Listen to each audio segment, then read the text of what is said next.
Alright Disney, it's the holiday season, and I just want something good for the whole family to enjoy. I'm not going to be cynical and stuck up during this review. Let's be honest, of course I am. That's what I got for the intro. Let's just get started.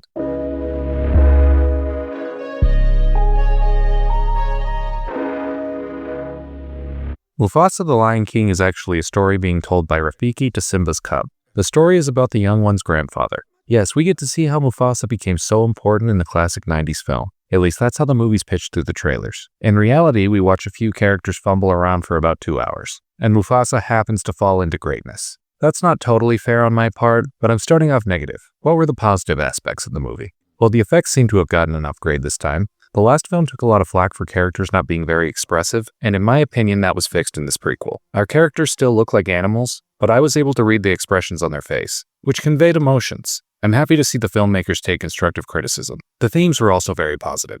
The message they were trying to convey to the audience, on its face, was uplifting. And I'm never going to harp on a good message. I just wish these messages were put into a more solid narrative. Yeah, we're back to negative because this was sloppy. At the start of the movie, Mufasa is in a fish out of water type of situation. When he's separated from his parents, he's adopted by a different pride of lions that don't fully accept him, at least to begin with. After that, we're kind of on a road trip with our characters. Then we have some half-baked betrayal. And before you know it, credits. Expedient. Here lies my biggest problem with the film. Everything is underdeveloped. Just when I felt like any emotional note was about to hit with me, it would be resolved in a way that isn't fulfilling. Most of this complaint revolves around this guy here. Taka has some of the most surface-level character development I've ever seen. And if that wasn't bad enough, he undercuts the story that follows this one. Yeah, the resolution scene with Taka makes the following film in the chronological story worse. Lord have mercy. Who cares though, the film isn't named after Taka, so what can be said about our star? Mufasa is fine. But I don't want it to be fine when we're talking about the character who becomes the king of Pride Rock. This is the same character that taught a generation of children about the circle of life and having faith in oneself. Remember who you are. Right, that's this character. And I just didn't feel it. That's not due to the voice performance, mind you. Everyone's doing a great job on that front. But when it comes to pacing and narrative structure, it falls short. I don't feel like anyone will buy that this lion becomes an icon. He's just genuinely a nice soul, not a leader, but just a nice guy. It's like the dude you see helping bag groceries for the old woman in line at the store. That's my guy Tom. Tom is great, but he's not inspirational. After he's done bagging those groceries, he's going to hop in his leased 2011 Dodge Dart to go hang out with the boys. Again, there's nothing wrong with that, but he's just doing what any kind soul would do. You're just a hater.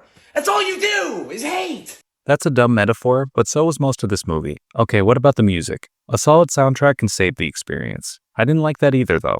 Every musical scene is filled with the most generic feel-good songs that are paint by numbers, and are also forgettable. I will never remember the music in this movie. Never. Except one lyric.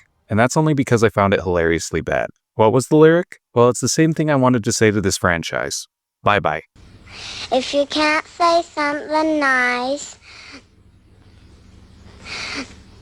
don't say nothing at all. I bagged on this movie harder than it may deserve. Mufasa the Lion King is a perfectly watchable film. It's not offensive. It will keep the kids happy when you want to step away for a second while you're questioning your life choices. But is that all we should expect from a movie following a character like this? This movie was dedicated to James Earl Jones, and while I found that touching, I just didn't feel like it lived up to his legacy. I can't recommend this one. Disney has made much worse, but they've made much better too.